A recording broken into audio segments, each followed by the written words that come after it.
Welcome to The Explainer. Today, we're tackling a massive question about the world's largest democracy. Who is really calling the shots? Let's get into the incredible balancing act that defines India. So, let's just ask it straight up. Who runs the show? Is it the central government sitting in New Delhi, or is it the governments in the various state capitals? To figure this out, we've got to dive deep into how India's constitution is actually designed.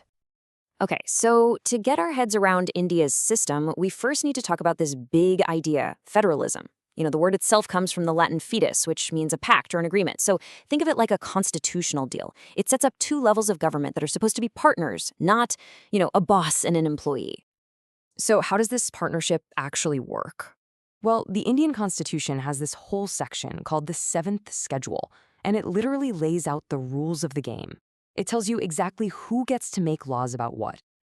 And you can see right here how the Constitution tries to draw these really clear lines. You've got the union list for big national stuff like defense and foreign affairs. Then there's the state list for more local things like police and agriculture. And then you have this interesting middle ground, the concurrent list, where both the center and the states can legislate on things like education. Right, but what happens if there's a disagreement or something new comes up that isn't on any list? Well, the Constitution has a very clear tiebreaker. On that shared list, the concurrent list, if there's a conflict, the center's law almost always wins. And for anything that's not mentioned at all, Article 248 hands all of those leftover powers, they're called residuary powers, straight to the central parliament. No question. Okay, this is where things get really interesting, because the Constitution doesn't just give the center a tie-breaking vote. It gives it some seriously powerful, special moves that let it step right into what's normally exclusive state territory. Now, this is just a fascinating feature of India's whole setup. The Rajya Sabha, which is literally the Council of States, the house that's supposed to represent the states, can actually vote to give the central government power over a state subject. The key phrase here is national interest. If they declare it's in the national interest, the center can step in. And that's not the only way. As you can see, there are a bunch of other paths for the center to intervene.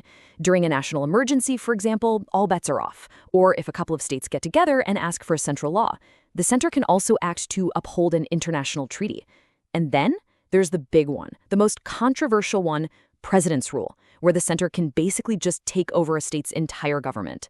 It's a flexible system, for sure, but you can see it's definitely tilted towards a strong center. Making the laws is one thing, but who actually carries them out on the ground? That's a whole other power game. And here, again, the center has a whole lot of influence, right down to the district level. And here's the key takeaway, right? The state administration is deeply connected to the center.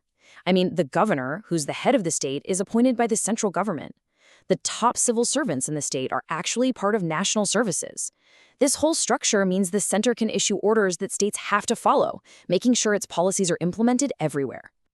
But look, if you really want to see where the sparks fly most often between the center and the states, you just have to follow the money. This is all about what we call fiscal federalism. This number, 41%, is right at the heart of the whole discussion. It's the slice of the center's tax money that the Finance Commission says should be shared with all the states. They call this vertical devolution. It's the sharing of the big national pie from the top down.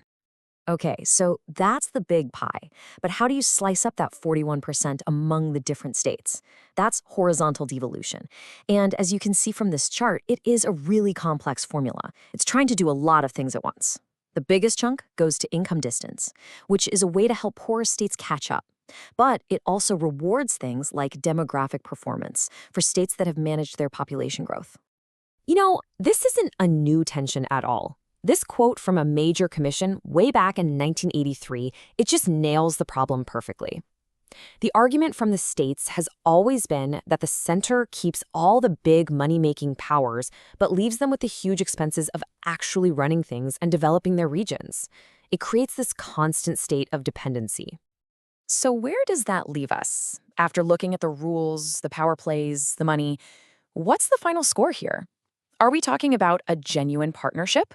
Or is it just a constant power struggle? Well, the truth is, it's both. The ideal, the textbook version, is cooperative federalism. You see this in institutions like the GST Council, where everyone has a seat at the table. But the political reality is often what's called bargaining federalism. That's a term from the scholar Morris Jones, and it describes a system where states are constantly having to negotiate, lobby, and pressure a much more powerful center to get what they need. And that really is the crucial takeaway. This is not some dusty old constitutional debate. It is a living, breathing tug of war that is happening right now. And the answer to this very question, whether power is going to centralize even more or if states will manage to pull more autonomy for themselves, is going to define the future of how over 1 billion people are governed.